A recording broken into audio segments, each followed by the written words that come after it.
کہ جب قبر پہ عذاب ہوتا ہے کہ جناب حضرت رسول خدا صلی اللہ علیہ وسلم صحابہ کے ساتھ تشریف لے کے جا رہے تھے کہ وہاں دیکھا کہ قبرستان میں ایک قبر سے آگ ظاہر ہو رہی ہے، تو تمام اصحابہ اجمعین نے پوچھا یا رسول اللہ اس قبر پہ سے آگ کیوں نظر آ رہی ہے؟ فرمایا اس قبر پہ فشار ہو رہا ہے۔ جب واپس پلٹے اسی راستے سے دیکھا کہ اس قبر پہ خدا کی رحمت برس رہی ہے، تب دوبارہ بابت دریافت کی یا رسول اللہ ایسا بھی کیا ہوا؟ جب ہم جا رہے تھے تو قبر پہ فشار تھا، جب ہم واپس آ رہے ہیں تو اس قبر پہ رحمت برس رہی ہے۔ تو آپ نے مسکرا کے کہا کہ اس کا ایک ننھا بچہ ہے کہ جب یہ شخص مرا تو بچہ چھوٹا تھا، اور آج کے دن اس بچے نے پہلی مرتبہ مکتب میں جا کے بسم اللہ الرحمن الرحیم پڑھا ہے، تو پروردگار نے اس کلام کے توسل سے اس کے لیے وہ زیادہ راہ عطا کیا کہ اس کی اولاد نے جو اس کو پڑھ کے بھیجا ہے اس کے سبب اس کے قبر کے فشار کو ٹھنڈا کر دیا گیا ہے، اور اس پہ رحمت کا نزول ظاہر کیا گیا کہ اس نے ایسی اولاد چھوڑی کہ جو کلام الہی کے ساتھ محبت بھی کر رہی ہے اور کلام الہی کی تعلیم بھی حاصل کر رہی ہے۔ تو یہاں ہمیں ان راتوں میں جو کہ تنزیل قرآن کریم کی راتیں ہیں، ہمیں ان راتوں میں قرآن کریم کی حقیقت کو سمجھنا ہے، کیونکہ قرآن کریم صرف ایک کتاب نہیں ہے، یہ ایک جامع منظم ضابطۂ حیات ہے کہ جہاں جناب حضرت امیر علیہ السلام فرماتے کہ جب میں اپنے خدا سے گفتگو کرنا چاہتا ہوں تو میں نماز پڑھتا ہوں، اور جب میں چاہتا ہوں میرا خدا مجھ سے گفتگو کرے تو میں کلام الہی پڑھتا ہوں، قرآن پڑھتا ہوں۔ تو قرآن کریم کی یہ جو فصلیں ہیں اور یہ جو ایام چل رہے ہیں، یہاں قرآن کریم کی کثرت سے جو ہے وہ تلاوت ہی نہیں کرنی ہے، قرآن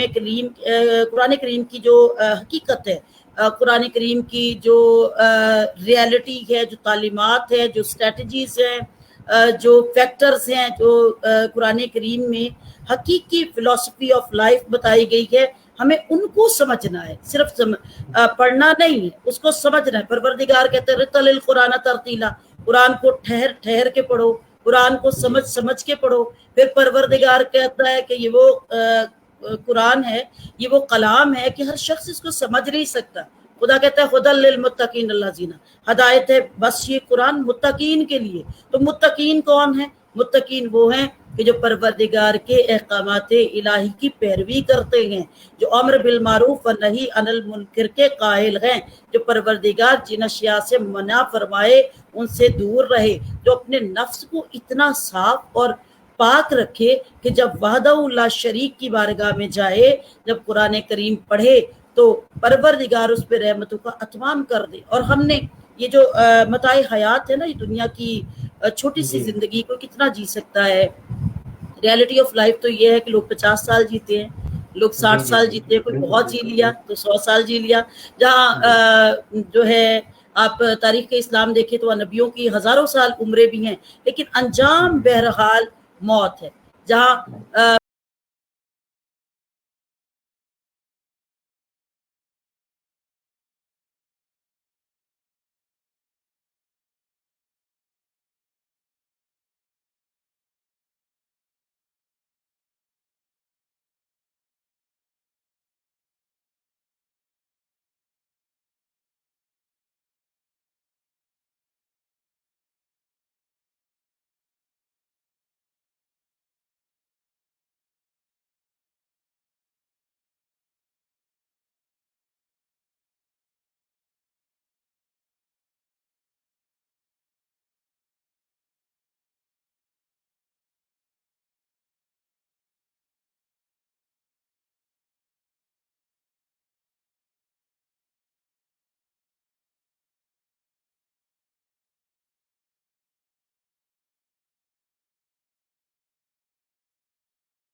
آپ کی دولت کام آئے گی، نہ آپ کی خوبصورتی کام آئے گی، نہ آپ کی ظاہری وجاہت کام آئے گی، نہ آپ کی کسی بھی قسم کی کوئی خوبی کام آئے گی، صرف ایک چیز کام آئے گی، اور وہ ہے اپنے پروردگار کی اطاعت، جس نے آپ کو پیدا کیا ہے، جو آپ کا مالک ہے، جو آپ کا وارث ہے، جو حشر تک آپ کی ضمانت دے گا۔ اگر وہ رحم کر دے گا تو آپ کی قبر بھی آسان، آپ کی برزخ بھی آسان، آپ کا حشر بھی آسان۔ تو حقیقی مفاہیم جو ہیں